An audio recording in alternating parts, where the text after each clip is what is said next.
bohong. Aku hanya memikirkan satu peraturan penting. Kenapa kau lakukan hari ini kalau kau bisa melakukannya besok? Few moments later.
Pada Jumat, 10 Oktober 2025, saat berlangsung kegiatan Jumat Bersih di Esman 1 Cimarga, kepala sekolah melihat seorang siswa kelas 12 ketahuan merokok di area sekitar kantin sekolah.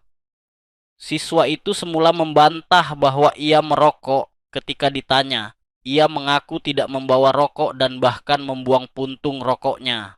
Karena merasa siswa berbohong, kepala sekolah kemudian menegur keras, bahkan sempat menampar pipi siswa di depan beberapa saksi. Akibat tindakan itu, siswa mengaku mendapat kekerasan fisik dan emosional. Lalu orang tuanya melaporkan peristiwa ke polisi. Insiden ini memicu reaksi luas. Pada hari Senin berikutnya, sekitar 630 siswa sempat menggelar aksi mogok sekolah sebagai bentuk protes terhadap tindakan kepala sekolah tersebut. Pihak berwenang kemudian menonaktifkan sementara kepala sekolah, Dini Fitria, untuk penyelidikan. Pemerintah provinsi dan dinas terkait mengakui bahwa kekerasan fisik dalam lingkungan pendidikan tidak dibenarkan. Meskipun merokok di sekolah melanggar tata tertib, penegakan disiplin harus dilakukan tanpa kekerasan. Kasus ini kemudian menjadi sorotan publik. Banyak pihak menyayangkan bahwa sekolah seharusnya tempat mendidik, malah melakukan tindakan yang bisa dianggap sebagai pelanggaran hak siswa. Di sisi lain, peristiwa ini dianggap sebagai peringatan agar penegakan aturan dilakukan dengan bijak dan sesuai etika. Ya, definisinya sebenarnya di aturan sudah jelas ya. Di Permendikdasmen misalnya tadi ya nomor 46 2023 tentang pencegahan kekerasan dan penanggulangan kekerasan di sekolah satuan pendidikan.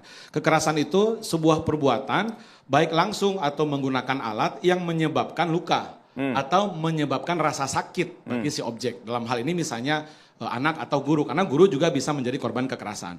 Jadi ketika ada perasaan sakit, ada luka, itu jelas batasannya. Karena tadi saya katakan di awal, undang-undang atau peraturan tidak boleh di wilayah abu-abu.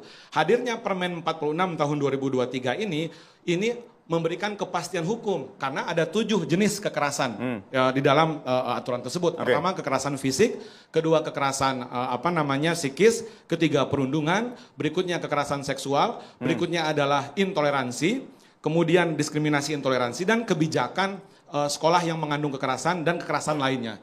Itu ada 7 gitu. Nah, inilah memang kelemahan di dalam sistem persekolahan dan madrasah kita, ya bahkan sampai ke pesantren. Ini yang belum disosialisasikan, belum diberikan pelatihan-pelatihan kepada guru, kepada murid, karena korban kekerasan di sekolah bukan hanya murid, tapi juga terkadang adalah guru. Bukan hanya guru dan murid, kadang-kadang adalah tenaga kependidikan. Intinya adalah warga sekolah. Nah, lahirnya peraturan ini memberikan proteksi ya kan kepada warga sekolah.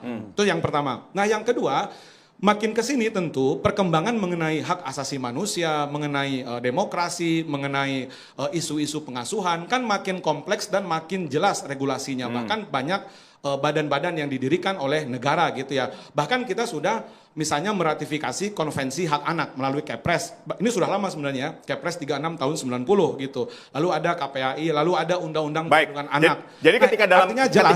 ketika dalam kasus ini kemudian anak melakukan tadi di dalam ruang kelas merokok. Ya, Apa yang harus dilakukan oleh seorang guru? Kalau saya sebagai guru mengacu kepada kode etik guru, mengacu kepada undang-undang guru dosen, mengacu kepada peraturan-peraturan teknis tadi, satu, tentu kita akan menegur, tentu kita akan memanggil anak tersebut bertanya, kenapa kamu merokok? Apakah kamu tidak tahu aturan di sekolah ini? Apa cara itu efektif?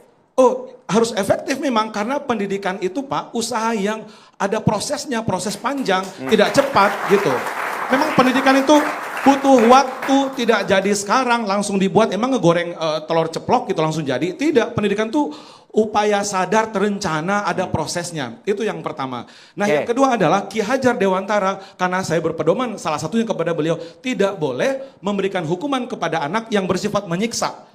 Itu kata Ki Hajar Dewantara. Yang kedua, tidak boleh hukuman itu bersifat pembalasan dan guru memberikannya dengan amarah. Nah, artinya secara regulasi dan filosofi, yang namanya kekerasan itu tidak dibenarkan. Misalnya, bersamaan dengan ini kemarin, ada seorang anak SD yang diberikan hukuman oleh oknum gurunya gitu ya, oknum gurunya di NTT karena dia tidak mau ikut gladi upacara bendera, lalu ditampol ya pakai batu memang gitu, dan anaknya itu jelas salah sehingga itu kan. nah itu kan jelas, jangan sampai nanti kita sebagai orang dewasa mengatasnamakan kedisiplinan dengan cara penggunaan kekerasan fisik seperti itu.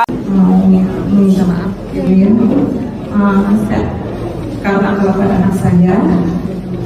Terima kasih, kita beruntunnya damai ya, Pak Menteri mau minta maaf gitu ya, karena bapak anak saya akan membuat yang lebih baik lagi. Terima kasih, kita beruntunnya damai ya, pemulihan mental. Kita sama-sama ya, semangat Bu. doanya aja. Mohon maaf, saya mohon maaf sekali. Udah ya, laporan udah dicabut. Ya gitu kan. Teman-teman, Bu Kepala sudah memaafkan Ibu. Gimana? Karena ada pemeriksaan yang patah Bu. Ibu maafkan dan begitu juga Ibu minta maaf, dan terkait kata-kata itu semoga di hati Indra lukanya nanti hilang. Pak Gubernur sudah memberikan pengajaran tentang keikhlasan. Mudah-mudahan Indra bisa legowo dan Ibu doakan Indra sukses. Amin. Terima kasih. Ya, sama-sama.